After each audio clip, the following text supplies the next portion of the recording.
Hey family, welcome back. We got another week it's week 14, episode 14 of McKinnen Mondays. And I got a little merch, so be looking out for that. Just a little prototype. I want to see how it goes. I may or may not do some promotional stuff for that, but looking to getting some PR work done as well. Again, like and subscribe.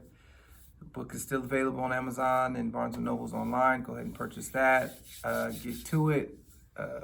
Things are starting to heat up here on McKinnen Monday. So just getting you excerpts and little snippets so that you can kind of see, where the lessons are and where some of the things are that are important. So YouTube, you're going to search Dr. Melvin Johnson and you'll find the episodes there. They're all there. Social media, I am Dr. Melchris2, MELCHRISTWO.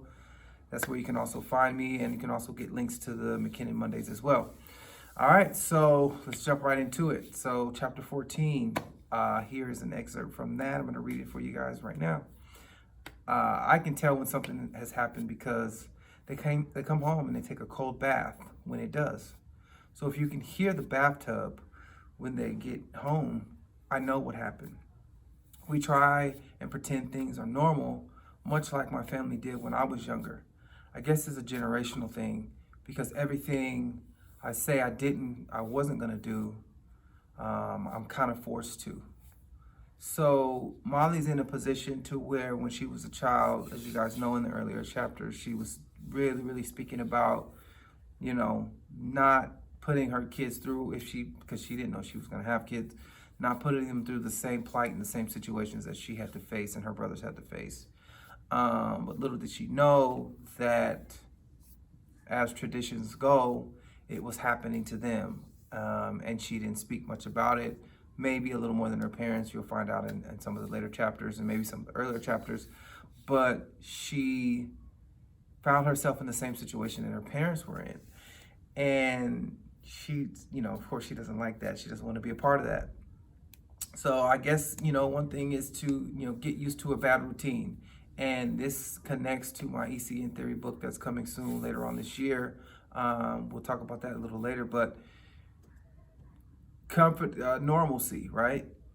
Whether it's a good or a bad thing, anytime you're exposed to something for a consistent amount of time, it's no longer a habit, it's normal. And I think normal is a phase past a bad habit, because a bad habit is something you kind of catch yourself or you see it, you're like, oh man, I gotta do something about that.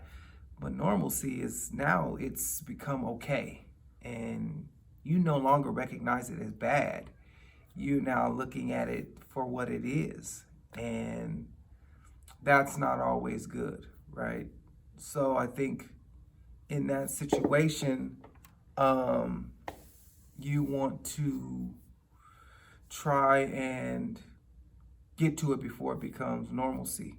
Because once it's normal, now you got an issue with overlooking it. You easily overlook it. And I think that's the situation Molly's kind of looking at, but now she's looking at it in the sense that she doesn't want it to become normal for her kids. So she's trying to adjust around it.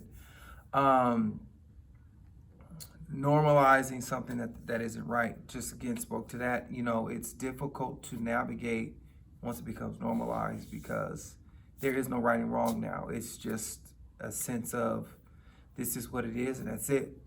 And you don't think about that process, or you don't think about what it is because it's just something that you've appears to be normal to you at that point.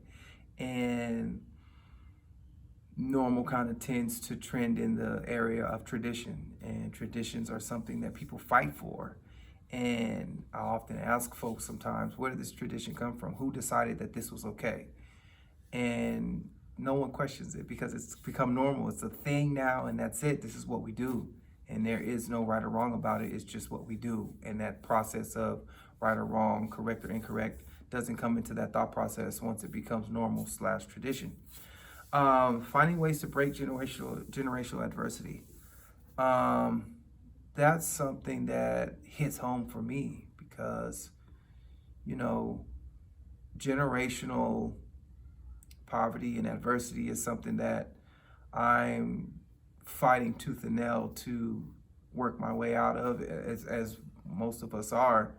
And it's really not very simple or easy to create or turn around a generation when you start with nothing. Not to say that my parents had me start with nothing, because in earlier episodes, you guys know my parents gave me skill sets that are going to help propel me to change my generational adversity and poverty, I guess. So I would say, you know, in order to break generational adversity, you have to do things differently than the generation before you. And again, that goes back to tradition, that goes back to speaking of normalcy and looking at what was normal and finding a way out of that, finding a way to get away from that, because you don't want to be a part of what that is, right? You want to get away from it because it's not going to help progress the future generations. And I think in society, some of that is happening. These kids are brave. They're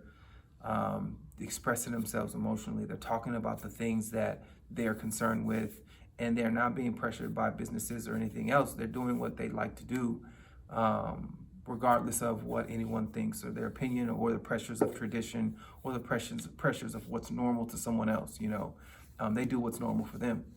And I think that's the start of something good for the future. Now, will it effectively change what the system is already? It takes time.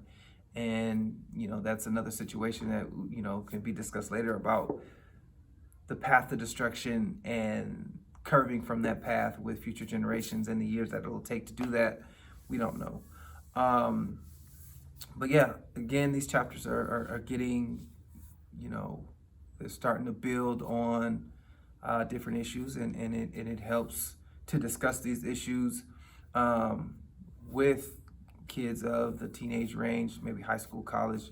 And again, I'm reaching out and I want to look for any English, high school English teachers, or maybe even college professors who would like to dive into the book with me, and we can discuss it. Also open to any open forums as well. I would love to discuss this book. This book is really inviting of opinions and discussions about different things that are compelling to what's happening now. So again, thank you guys for listening. This one's a little shorter, which is fine. Leave a comment, like and subscribe, tell a friend, let other people know that this book is something that can definitely open eyes and open hearts, and definitely challenge your emotions and challenge what's normal and comfortable for you, which will also transition to my theory-based book that's coming up next. So again, I appreciate you guys. Thanks for listening. Thanks for watching. And I hope you enjoy. Let me know what you think in the comments. Again, contact me on social media if you have any ideas or anything that, you know, can help spread the word on what I produced, what I wrote.